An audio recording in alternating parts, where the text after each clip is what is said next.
All right, so Mythbuster. We talked about the grappling hook one. I love that. This is another one.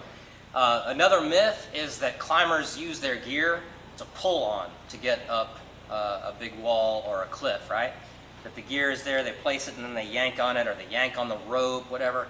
Actually, we consider the rope and any of the gear that we place to be invisible after we've placed it. Okay, so we place it, and it's just there to be a safety net.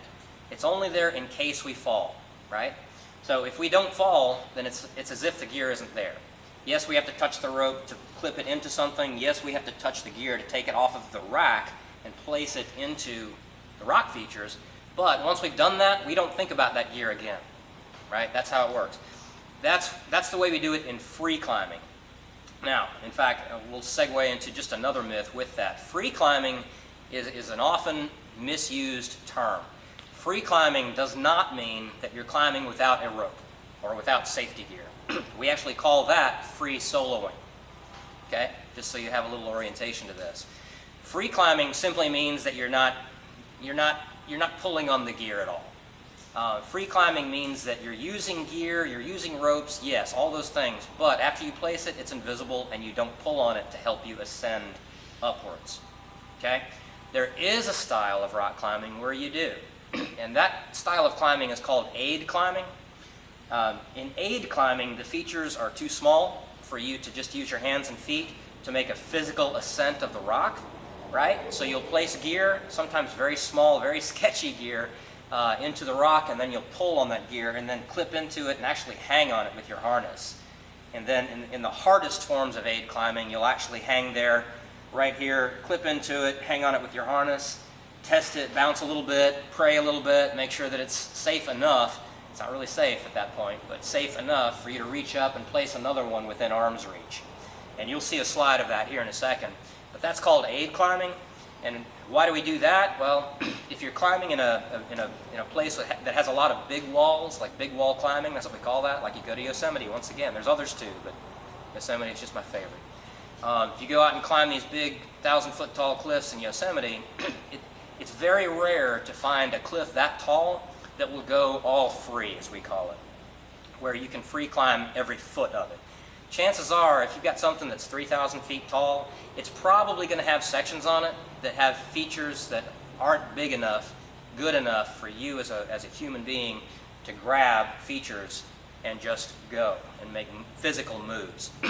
So chances are there's probably going to be a spot or two or 10 or 100 where you're going to have to place aid gear and then hang on that gear or just straight up pull on it to make progress. Now, a caveat to that, a little asterisk, over here. The world's best climbers, one of the things that you'll see the world's best climbers do, people like Tommy Caldwell, right, is they'll go and they'll free climb an established aid route, something that has always historically been an aid climbing route. And they'll just, with their superhuman ability, will go and free climb it. Once again, they are using ropes when they do that, but they're just using their hands and feet and using the rope as a safety net in case they fall. Right? So, let's talk about falling. Alright, so if we fall and the rope catches us, we don't consider ourselves successful on that route yet. Right? If we go to a route that's too hard for us and we take a fall, even one fall, or 2 or 3 falls, of course you're going to do that. Alright? Even if you take any falls at all, we do not say that we've been successful at that route just yet. All right, there's difficulty levels. If you have somebody who is a level 9 rock climber, if they get on something that's a level 10, chances are pretty good they're going to take a fall, right? But they might get on that 10 anyway and work on that 10 until they get strong enough to climb it successfully without any falls and without hanging on the rope.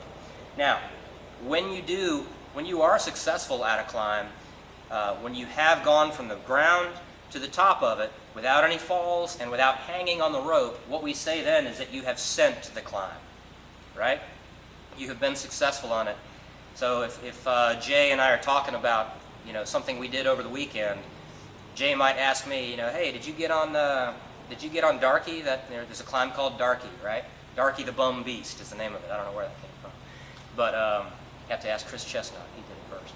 But he might say, hey, did you get on that climb? I say, yep, I got on it, but I haven't sent it yet, but I'm still working it. I was able to do all the moves, but I haven't sent it yet, right? And if that represents a new level of difficulty for me, right, then that may take me a little bit of time.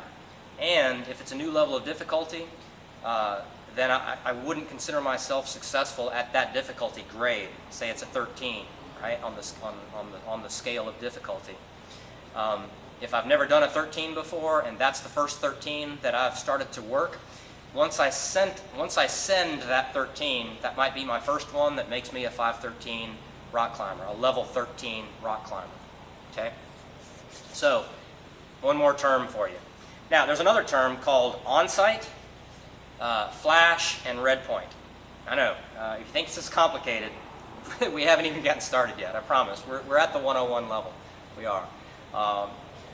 An on-site is when you're successful, you've sent the route, you send a route from bottom to top, no falls, no hangs, you sent it, but you sent it on your first try. First time you ever got on that climb, you sent it. That's called an on-site. And a lot of competitions are on-site competitions. You only get one shot. Okay? A lot of competitions are like that. So now, if we do that on our second try, if we're successful on the route, we sent the route on our second try or our 1,000th try. Some of the hardest climbs in the world took 4 years or more to be successful on. The person who did the first descent took sometimes 4 years to be successful on something. We call that a red point. Okay? A red point is a send that happened on your second or your 1,000th try. Right? There's an unlimited number of tries. Think of it like a gymnast in the Olympics. The first time you see a gymnast do that tumbling routine or whatever, it's not the first time that she's done that routine. She's practiced it for years, right? Which allows her to do harder moves, more difficult tricks. Same in climbing. We can red point a full 4 grades harder, typically, than what we can on-site. So the hardest things that you can do, obviously they're not going to be first try ascents. They're not generally going to be on-sites. Now, on-siting a difficult climb, that's a very respectable thing. If you go up to a very difficult climb that's, high on the difficulty scale and you on-site it, arguably that's one of the most respectable things in rock climbing. Now, there's one more term kind of along these lines, and we call it a flash. A flash is when you do it on your first try, you send it on your first try. It's the first time you've ever been on the route, but you also don't know anything about the route. In other words, nobody has come up to you and said, hey, make sure you don't miss that hidden handhold around the corner because it's crucial, right? If you figure it out all on your own, it's called an on-site, but if you've got a buddy who's telling you, hey, don't miss this handhold, it really is kind of key to sending this route, then you've gotten information about the route, which, by the way, we call beta, another term for you. You've gotten beta on the route, and so if you're successful on your first try, but with beta from somebody else, we call that a flash. Okay? Confused yet? If you're confused now, just wait. There's more. But that's the fun part about it. It's like anything else, taking your knowledge and your ability to higher and higher levels all the time is a pretty cool thing. All right, just one more explanation about lead climbing. This picture here. Classic, I love it. This is crack climbing. This is a little bit better picture of placing gear as you go.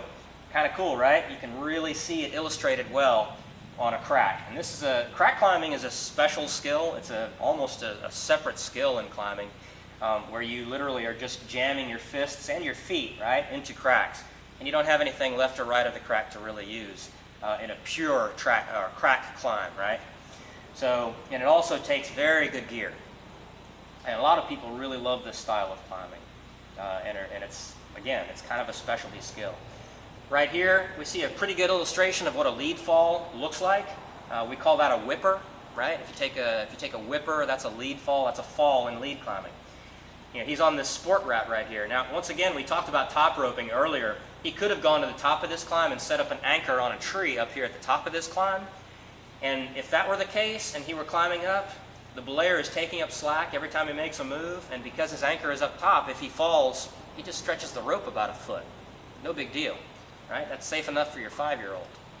But in lead climbing, right here, you see the last anchor that he placed is right here.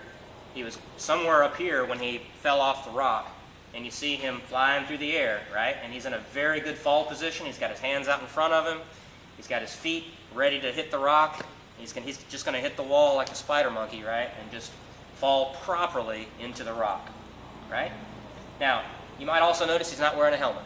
Now, I'm going to segue into a little thought here.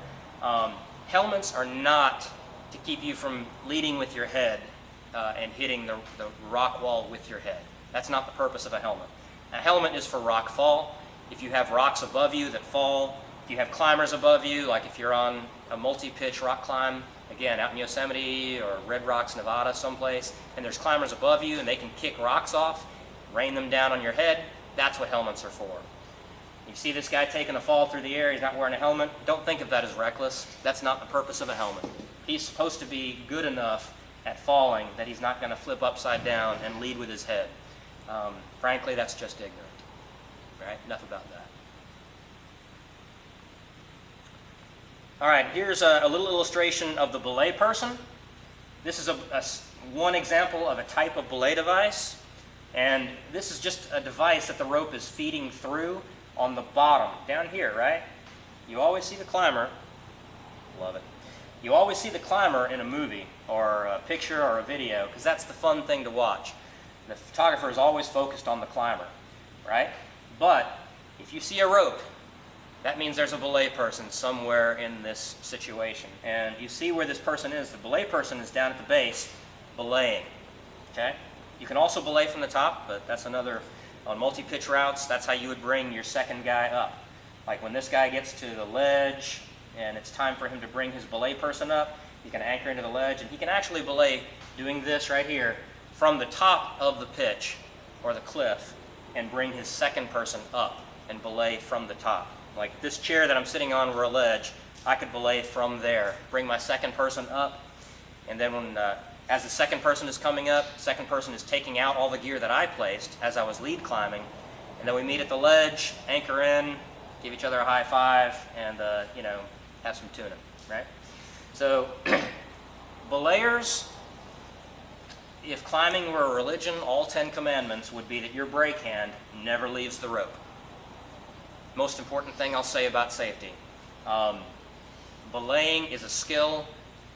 It's a skill, yes, and it's important to teach somebody how to belay, but even more important than knowing how is just having that personal ethic of I don't care what happens to me, my hand is going to stay on the brake 100% of the time.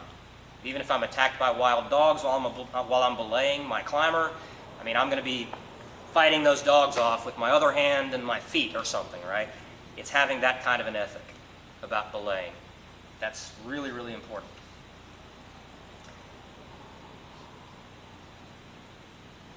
All right, this is something that climbers never do. We never help the climber up the rock. That's just something that happens in cheesy magazines. Climber wants to do all the moves on her own. But, hey, it makes a good picture. Some of the good things about this picture, though, you see, I thought it was actually going to stay that time. Some of the good things about this picture, you'll see that she's got a rope coming off of here. She's anchored in somewhere over here into a tree or the cliff somehow, and she's got part of the rope going to her harness that anchors her so that she can belay. She's belaying from the top. That's something we touched on just a second ago. She's got her hand on the brake, right? And she's belaying from the top. Her seconder is coming up with this gear right here that she pulled out of the rock because her lead climber placed all that gear when she came up on lead, right? So this is a pretty good illustrative picture, except for the fact that she's reaching down and saying, "Hey, I've got you, buddy." Yeah, we don't do that. All right. If you have no belay, again, that's called free soloing. And just a word on free soloing. Might seem reckless to the casual observer. It really isn't. If you're climbing and you don't have a rope and you're free soloing, yeah, I don't really do it anymore because I've got a wife and kids now, and I just don't consider it worth it. But one of the best days of my life was free soloing Cathedral Peak with Wayne Campbell out in Yosemite. 800 feet worth of rock climbing. Maybe more than that, I don't know. But it's one of the 50 classics of North America. He and I had one of the best days of my life climbing that thing without a rope. and it's great. You know, you just feel like a lizard, and that's the appeal of it. It's extreme freedom. Again, might seem reckless, but think about it. If you were able to discuss with your 1.5-year-old child, if you were able to describe trail running, you know, running downhill at 16 miles per hour on a trail someplace, dodging trees and dodging rocks that'll turn your ankles and things like that, trying to keep yourself from face planting into a tree, it would sound terrifying. Because that 1.5-year-old doesn't even walk very well yet, much less run or anything like that. So if you could describe trail running like that, it would sound really scary to that toddler, that young child. But climbers, you know, it's an evolution of movement ability. Crawl, walk, run, climb. So climbers who free solo have reached a level of their proficiency where they feel comfortable doing this without a rope. I'm not saying you should go out and do it, and it's like this thing that you prove to the world or anything like that. If you free solo for that reason, you're playing a joke on yourself, and you'll probably get hurt and even die. If that's your reason for doing it, that's foolish. Okay, but when you see a free soloist, what they're really doing is that they're on a climb that they've done many times. They know they don't fall on it, and they've judged the rock to be solid, and for all those reasons, they feel comfortable doing it without a rope.